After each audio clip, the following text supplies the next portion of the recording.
Shalom Bapak Ibu yang dikasih Tuhan Yesus Kristus, salam sejahtera untuk kita semua.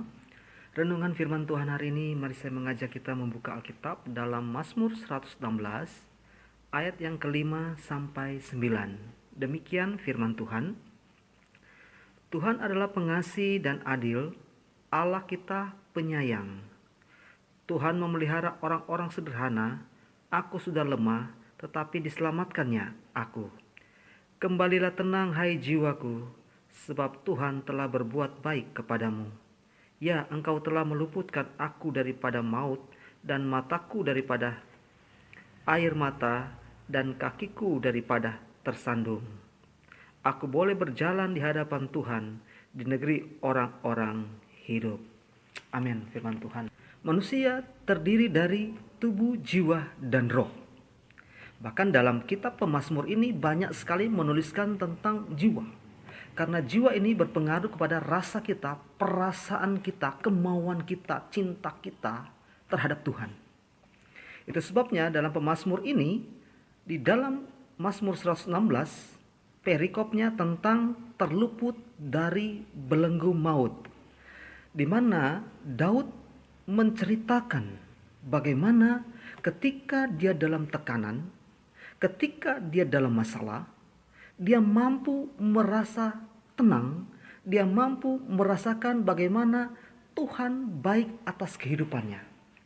Salah satu dia merasakannya karena dia tenang jiwanya. Meskipun banyak halangan. Dunia saat ini membuat orang tidak tenang.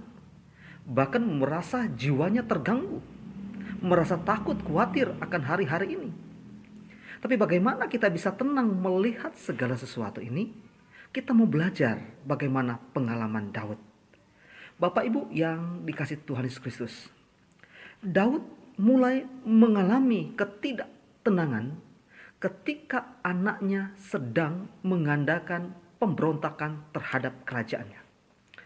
Anaknya ingin merebut kedudukan kerajaan ayahnya sendiri, yaitu Absalom.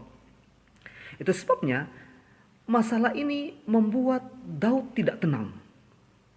Dia ingin melawan tapi anaknya. Dia ingin marah, itu anaknya.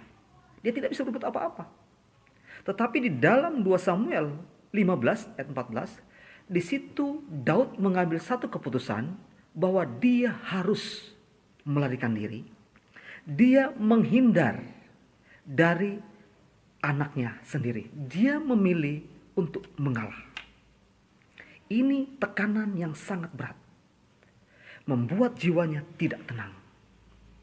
Tetapi Bapak Ibu yang kasih Tuhan, dalam akhir cerita ini menceritakan bahwa justru Daud mengalami ketenangan yang luar biasa. Daud diberkati oleh Tuhan. Kadang Tuhan izinkan segala sesuatu itu bisa terjadi atas kehidupan kita. Membuat kita itu tidak tenang. Tetapi di balik semua itu, ada kebaikan Tuhan hadir atas kehidupan kita. Bapak Ibu dikasih Tuhan, bagaimana supaya jiwa kita bisa tenang dan mampu melihat kebaikan Tuhan di situasi saat ini, di situasi yang membuat kita rasa tidak tenang, tapi bagaimana supaya kita bisa tenang melihat begitu banyak sekali halangan, tantangan yang harus kita hadapi.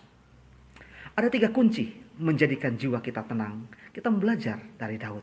Yang pertama, di dalam ayat 5 dan 6 menjelaskan situ bagaimana Daud berkata, Tuhan itu baik, Tuhan itu pengasih.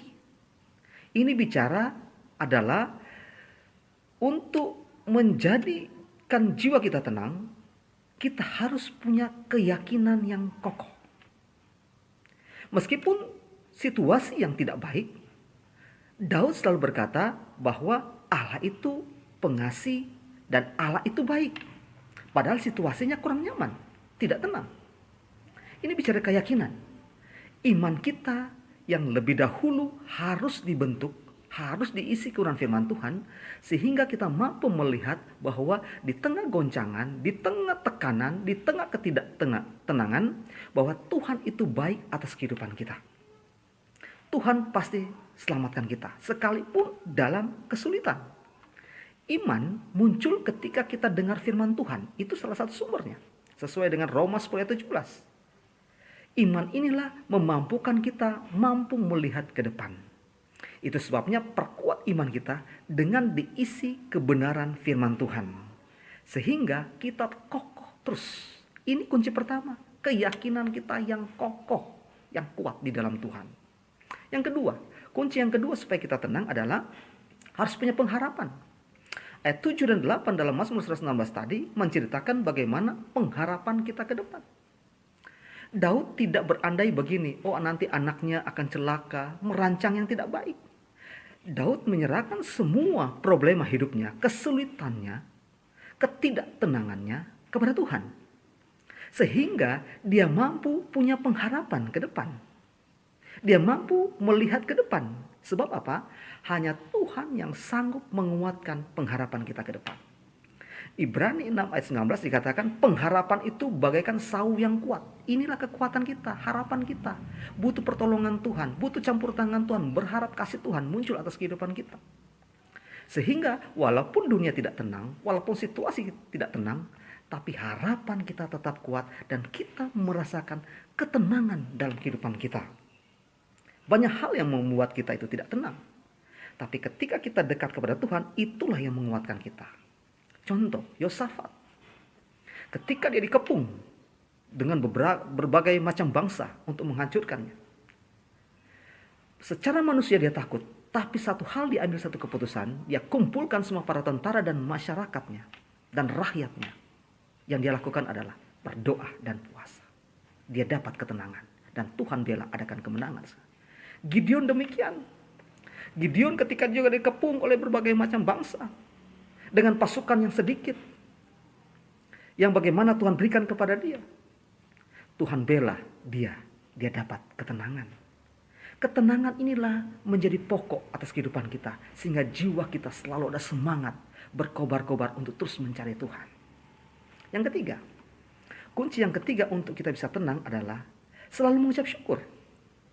Ayat 9 dikatakan, sekalipun dalam kesulitan, Daud bisa berjalan di negeri orang hidup. Dia bisa beraktivitas.